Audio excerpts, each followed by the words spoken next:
Bonsoir, bienvenue à Atelier Librairie, le livre voyageur, animé par Fabienne Rock et moi-même, Bruno Lalonde. Nous sommes à Montréal le 20 mai 2021. Aujourd'hui, j'ai retrouvé un vieil habitué de la librairie qui m'avait perdu de vue depuis le déménagement, il y a plus de 3 ans. Et en fait, ça fait même, presque, on s'approche de la quatrième année. J'ai quitté le quartier Côte-des-Neiges. Alors, on a discuté du quartier. Est-ce que je vous raconte ça? Ou je vous parle encore de Renaud Camus parce que il est resté un bon moment. Nous avons devisé tranquillement tous les deux. Et il me demandait si le quartier Villeray était meilleur du point de vue des affaires que le quartier Côte-des-Neiges.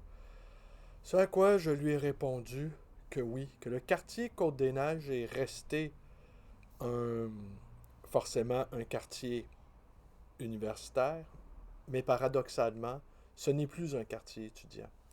Et ça, et ce, depuis au moins 40 ans.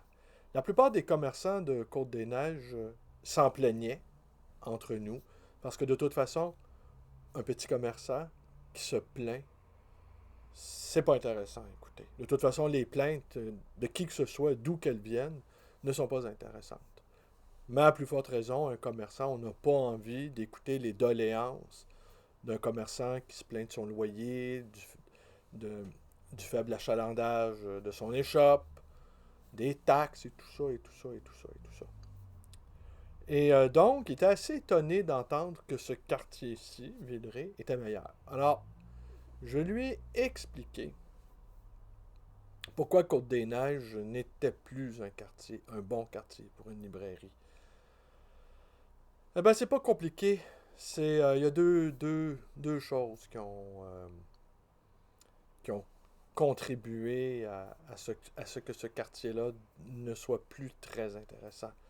D'abord, l'ouverture de l'UQAM à la fin des années 60, début des années 70. Premier élément.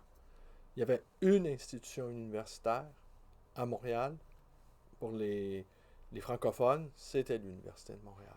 Première raison. Deuxième raison, l'ouverture de la station sur la ligne bleue. Alors, au début des années 70, il y avait une effervescence dans Côte-des-Neiges parce que n'importe qui étudiait dans n'importe quel domaine, eh bien, devait vivre dans le quartier. Souvent, c'était des gens qui venaient de l'extérieur de Montréal et la vie de quartier, la vie étudiante était effervescente. Le Bouvillon, le Café Campus, Vito, c'était, c'était très, très, très, très, très, très vivant. C'est encore un quartier vivant. C'est encore un quartier vivant. Et ça a toujours été une partie assez importante de Côte-des-Neiges. A toujours été un quartier multi-ethnique. Les immigrants, quand ils arrivent au Québec, à Montréal, ils ont tendance à retrouver leurs compatriotes et les endroits où vivent ces mêmes compatriotes. Alors ça, c'est une chose. Alors je vais lui raconter une petite anecdote. Tenez, je vais vous raconter, elle va être courte ce soir. Parce que j'ai été très, très, très occupé dans les derniers jours. C'est la saison des acquisitions. Je me prépare à en faire une très importante la semaine prochaine. Pour les habitués de la librairie, et ben, ceux qui suivent mes activités également sur ma page Facebook, qui est un mix de, de petits négoces. Je propose des livres à la vente, de réflexion de mon cru entre deux clients ou deux classements de livres. Il s'agit parce que j'aime écrire comme ça à la volée sans. Mais j'ai commencé à les colliger, toutes ces réflexions-là. Alors, ouais, j'ai commencé à les colliger, puis ça, je vais vous en reparler dans les prochaines semaines. Je vais vous en reparler dans les prochaines semaines. Parce qu'on est à travailler, Fabien et moi, sur un collectif, une revue littéraire qui paraît, déjà, ça fait 7 ans que je n'ai pas travaillé sur une. Alors, ça paraît vraiment quand ça me chante. Et ou selon mes finances. Alors, Et ça aussi, c'est une chose qui m'étonne de voir comment assez peu d'auteurs aient envie de débourser de leur poche pour faire naître des expériences. Personne, quand il va au restaurant ou fait un voyage d'agrément, se dit je dois rentabiliser mon expérience. Et bien, dans le domaine de la littérature, c'est important aussi qu'il y ait des gestes de gratuité posés. Des gestes de gratuité qui assemblent, qui rassemblent et qui... J'aime cette idée de faire naître des objets que sans mon imagination, ces objets-là n'existeraient pas. J'aime cette idée-là beaucoup. D'ajouter un autre livre à cette invraisemblable profusion de livres. On nage même si, comme le dit Finkielkraut, et à sa suite, ou de concert, Renaud Camus, que nous vivons dans un monde post-littéraire. Il y a quelque chose d'assez plaisant aussi dans cette idée-là, qu'on pourrait juger après ma barre un peu, un peu chagrine, mais c'est bien d'avoir l'esprit chagrin, c'est, hein, qui nous dira les bonheurs de la mélancolie. Alors, je reviens sur mon truc parce que je reviens sur Côte des Neiges en 2012. Ouais. Année assez spectaculaire s'il en est. J'ai été pris à partie par le journal local de Côte des Neiges. Actualité Côte des Neiges. Et comment j'ai été pris à partie? Eh bien, c'est pas compliqué.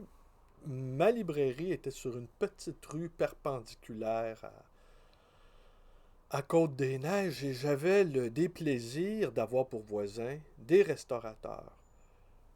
Et contigu à, à ma librairie, il y avait une petite ruelle dans laquelle on retrouvait des bacs à ordures.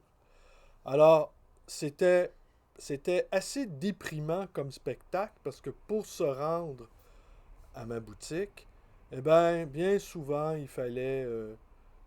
fallait éviter de jeter un œil sur les amoncellements de poubelles qui étaient déposées, parfois au-dessus même des bacs. Alors, et d'autres fois, les vents poussaient les détritus. Alors, il y avait des cartons de boîtes de pizza, des sacs de verre, des verres en styrofoam gisant sur le sol. Bref, quelque chose d'une très grande désolation.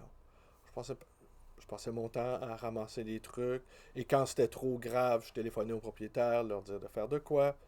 Et généralement, ils s'exécutaient assez rapidement. Un voisin, jadis, avait proposé qu'on installe une clôture afin de ne plus voir cet amoncellement de détritus. Bon, ils ont dû juger l'opération. Et ce même voisin, commerçant, s'était proposé non seulement de défrayer les coûts, mais de le faire lui-même. D'autant plus que lui avait une bonbonnière. Alors le mix poubelle et bonbons, c'était plutôt déplorable pour lui.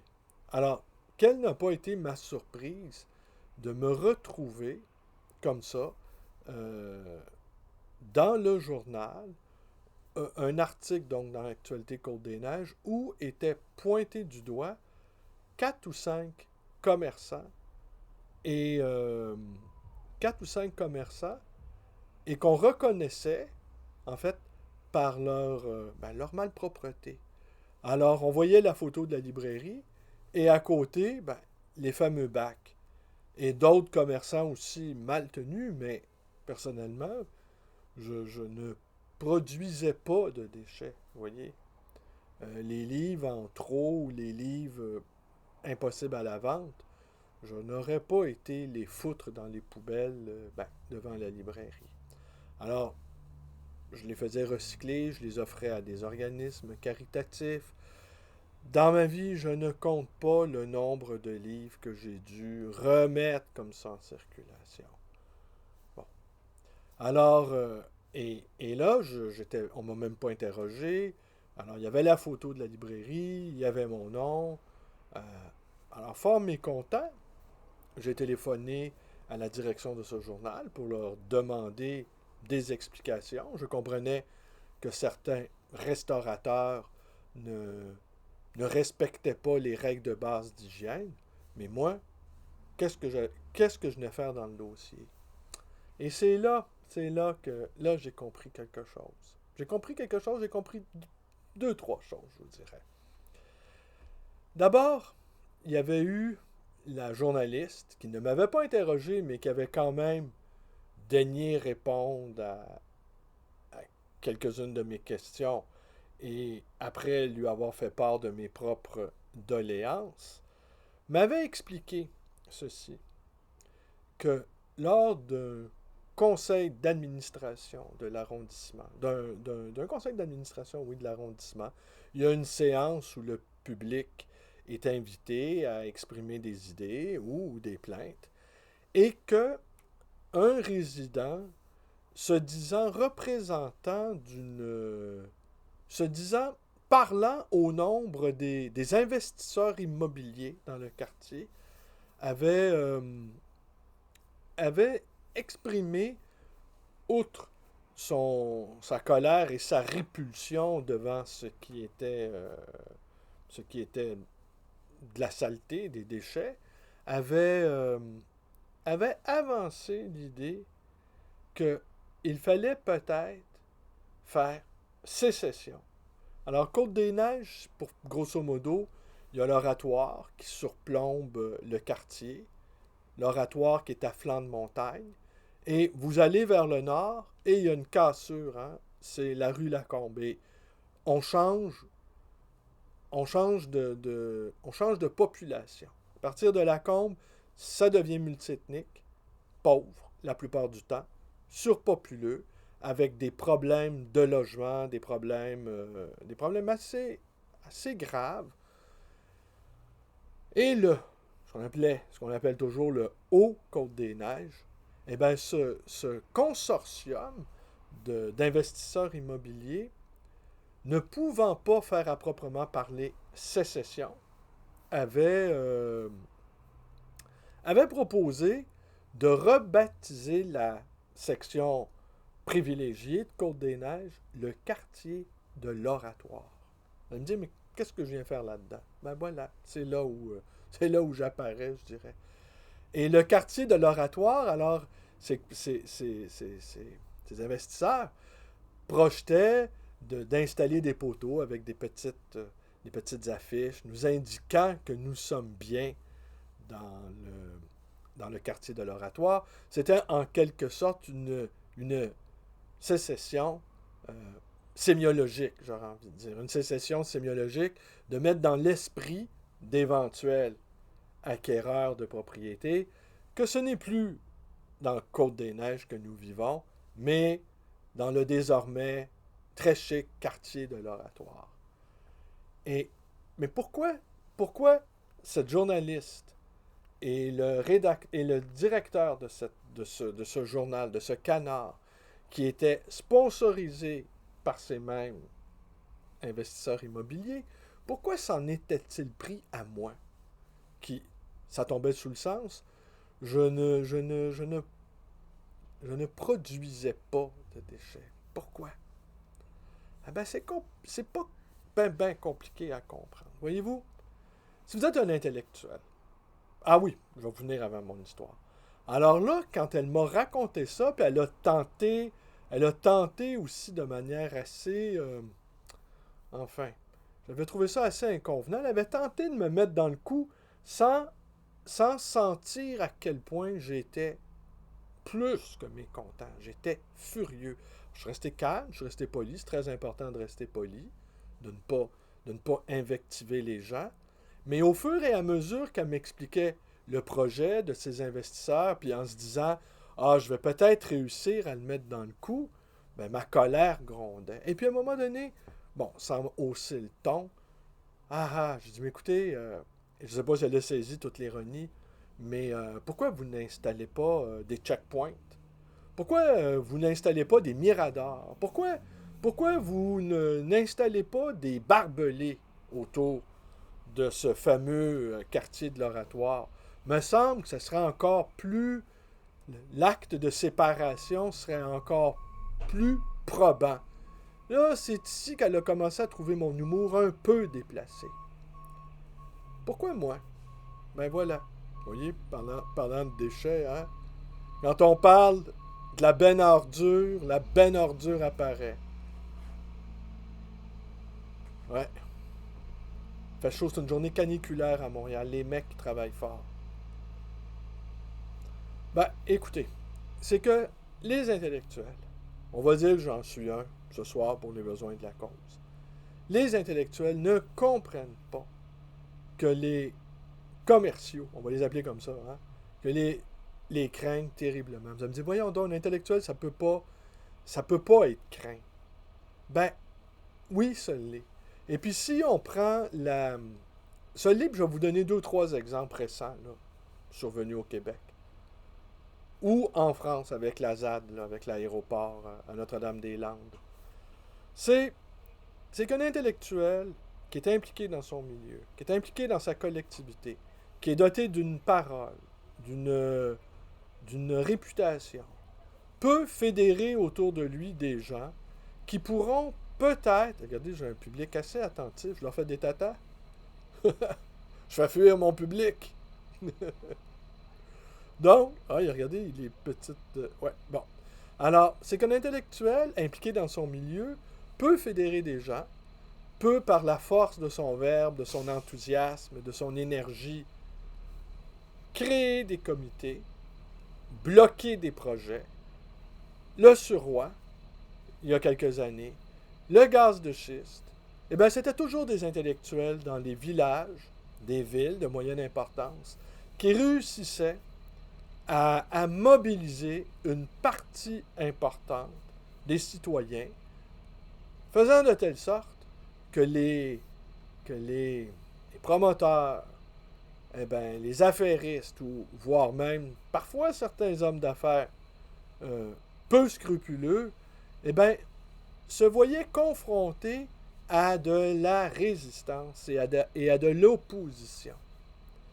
Alors, je ne sais pas, ils ont dû cartographier le raisonnement que je m'étais tenu à l'époque dans quartier Côte-des-Neiges, quartier multiethnique.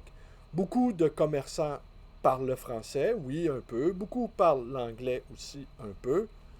Mais j'étais l'un des, on va dire, un des rares francophones être en mesure de comprendre leur jeu politique. Et j'étais tellement furieux que oui, sans doute, j'étais furieux d'abord qu'il me disqualifie d'emblée. Et au début même, j'arrivais pas à croire. Mais imaginez un peu, vous êtes un homme d'affaires, peu importe de bonne envergure, d'accord? Vous êtes amis, ou en tout cas, vous êtes copain-copain avec le directeur de la succursale de votre banque. Vous êtes amis avec les organismes paragouvernementaux qui offrent des subventions ou des prêts avantageux. Vous êtes amis avec des édiles municipaux. Vous avez vos entrées.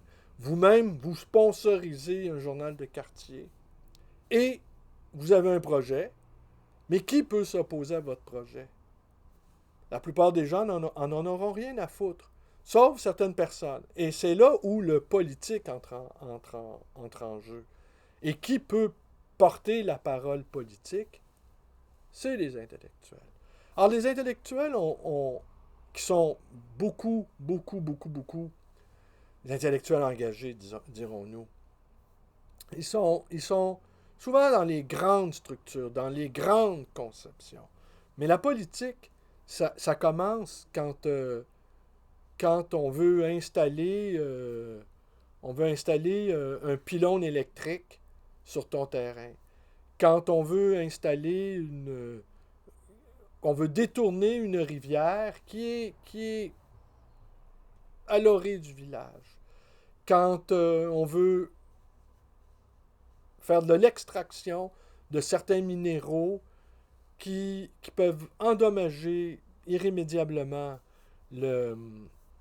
l'environnement et même le décor, dans certains cas, c'est très important, le décor, eh bien, il y aura toujours, ou en tout cas, il y aura toujours des gens engagés dans la ville ou dans le village pour émettre des objections. Alors, et puis, Côte-des-Neiges, ben, avant, ça s'appelait le village Côte-des-Neiges. Alors, j'ai fini par me dire, eh bien, j'avais été l'objet, comme dit Saint-Augustin, d'une attaque préventive. C'est quand même... Bon, honnêtement, j'étais tellement courroucé par cette vision de le quartier de l'Oratoire. J'étais courroucé également d'avoir été pris à partie. Et donc, eh ben, j'étais déterminé, si ce projet euh, avait quelque chance de voir le jour, eh ben, j'étais déterminé à, à créer autour de ce projet une force d'opposition. Et de rappeler que ce n'est pas en se séparant symboliquement des pauvres que l'on change les choses dans une société. Et qu'au contraire, il faut trouver des méthodes que si ces hommes d'affaires-là, dont ce n'est pas leur travail, évidemment, ça vous l'avez compris, leur travail, c'est de faire croître leurs investissements, eux, ils sont dans ce genre de créativité-là.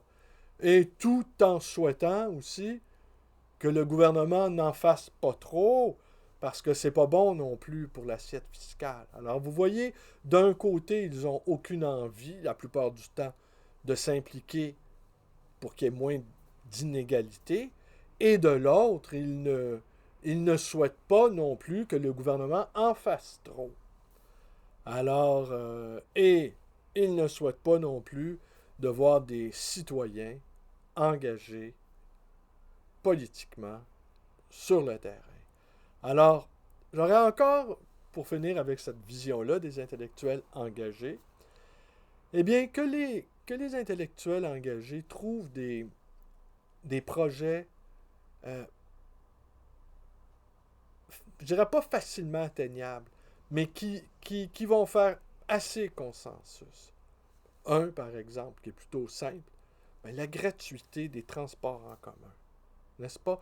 D'autant plus que là, avec ce déconfinement qui s'approche, le déconfinement aura aggravé la pauvreté pour beaucoup, beaucoup, beaucoup de gens, aura permis à beaucoup d'autres aussi de s'enrichir avec le boom immobilier.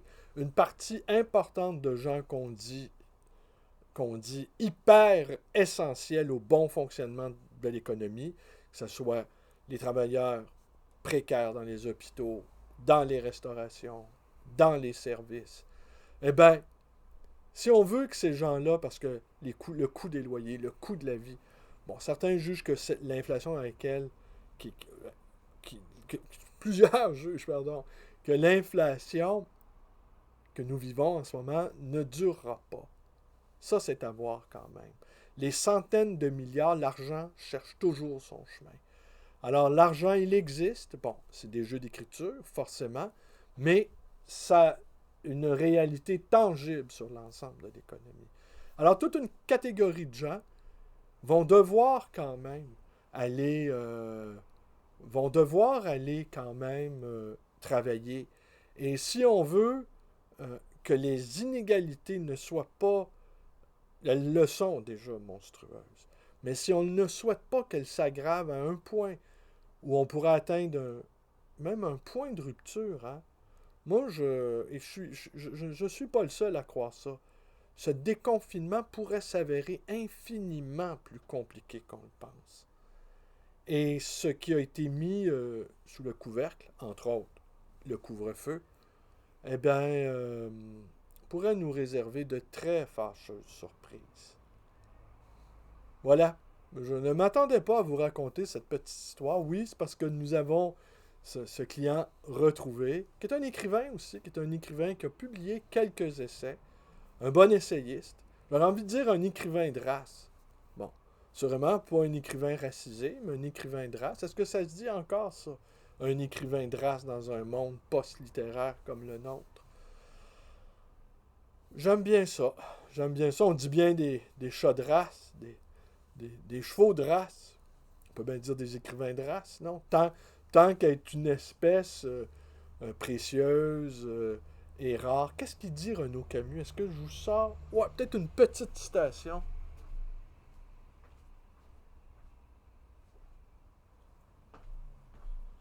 Une, une petite citation. Bon.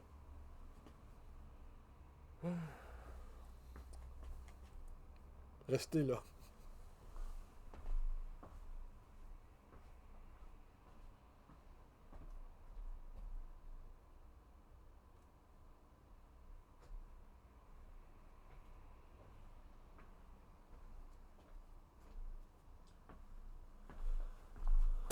Ben voilà, c'est ça le danger des vidéos improvisées.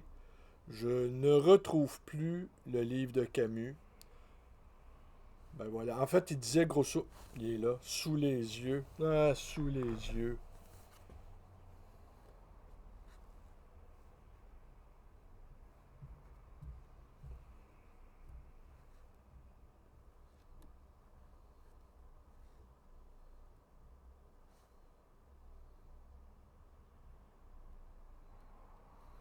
D'ailleurs, cet écrivain de race non racisée, avant de quitter, m'a demandé ce que je pensais de, de Camus.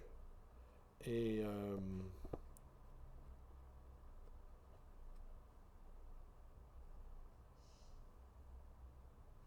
décidément, je retrouve même pas le passage. Ah, je vous jure, des fois, là. C'est beau faire la promotion de...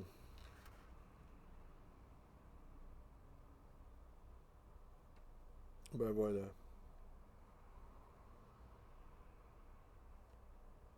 Ben je trouve pas le passage. J'ai racheté les Mémorables, je vais vous lire un autre passage. J'ai racheté les Mémorables 20 ou 30 ans plus tard. Les Mémorables de Maurice Martin Dugard. 20 ou 30 ans plus tard, je ne le regrette pas. C'est un livre à avoir. Mais comme il donnerait facilement raison à Pierre Bourdieu, la littérature et la culture en général, il apparaîtrait facilement comme un pur privilège de classe, une substance de classe, l'invention d'une classe pour assurer son entre-soi. Que la société littéraire soit morte et enterrée, ce n'est pas une nouvelle pour moi. J'ai eu tout le temps nécessaire pour m'habituer à cette information, qui d'ailleurs me touche assez peu. Personnellement, car je n'ai jamais fréquenté ce milieu, ou ses ultimes vestiges, ce qui est plus nouveau et original, et qui doit tout au mémorable, c'est que je ne suis pas sûr que cette disparition soit une perte. Les coutures sont trop visibles, dans le livre certes, mais dans ce qu'il décrit aussi bien. Voilà, c'est le passage que je voulais vous lire. Euh, les deux passages que je viens de vous lire sont tirés de son journal, donc Âmes qui vivent et Plieux, lundi 6 avril 2020, minuit et demi. Un déplacement de plaques telluriques au sein de la bibliothèque a récemment fait remonter à la surface les mémorables de Maurice Martin Dugarde. Il ne faut pas s'y plonger quand on est moi, on peut y sombrer des heures. Au fond, c'est exactement de là que je viens. C'est la conception du monde qui m'a formé, le monde comme une société littéraire. Ce n'est pas seulement que la littérature est la signification suprême de l'existence. Les écrivains sont le sel de la terre, la caste sociale privilégiée entre toutes et légitimement. C'est pas merveilleux ça? Eh ben voilà. On aura peut-être la bonté, la générosité de partager quelques-unes de nos lumières éparses, mais néanmoins vives auprès de nos amis lettrés, de nos amis amoureux de la littérature et des livres. Là-dessus, je vous dis bonne nuit et à demain pour Le 27, ça va être le 27 mai. Le 28 mai, le, le- le couvre-feu sera levé. Alors, soit le 27, je vous fais une petite vidéo de congé. Je vais prendre 2, 3 jours pour voir comment je... Mais en même temps, j'ai tellement pris goût depuis le 8 janvier à ces petits rendez-vous, même si nous sommes quelques-uns, sachez que j'apprécie infiniment de vous savoir là. En fait, si vous n'étiez pas là, je ne continuerais pas. Et le nombre, ça n'a aucune importance. Vraiment, de toute façon, ce que nous aimons, ce qui nous intéresse, je le vois, ça fait quand même près de 30 ans que je fais ce métier de libraire, on est des fous passionnés. C'est incroyable et, je- et, et croyez-moi, ça ne passe pas. Dans ce sens que c'est vrai peut-être que nous vivons, très certainement, que nous vivons dans un monde post-littéraire, mais c'est ce qui me fascine, c'est de voir encore. Hier, j'ai vendu des livres, la correspondance de Léon Blois, un tout jeune homme qui a acheté ça. Un autre jeune homme m'a demandé le Littré, qui est quand même le dictionnaire des écrivains. De voir de jeunes personnes lire Platon, lire Dostoïevski, dans un monde où rien ne les oblige à faire ça. Je dirais même c'est le contraire. Tout tend à réprimer cette volonté de dépassement intellectuel. Alors, moi, j'ouvre mon église, n'est-ce pas? Je fais mes prêches le soir, mais ça en vaut vraiment la peine. C'est ça, dans ce sens-là que la haute figure du mainteneur, telle que, telle que proposée par Jean Paulhan, me comble au-delà de tout ce que vous pouvez imaginer au fond. Voilà. Un mainteneur avec des visées de changement social. On garde ce qui compte. C'est ça aussi un conservateur de gauche. On retient ce que l'on juge avoir de l'importance et de la valeur pour nous et on, on jette par-dessus bord ce qui empêche l'épanouissement de beaucoup de gens, sinon peut-être même du grand nombre. Bonne nuit et à demain.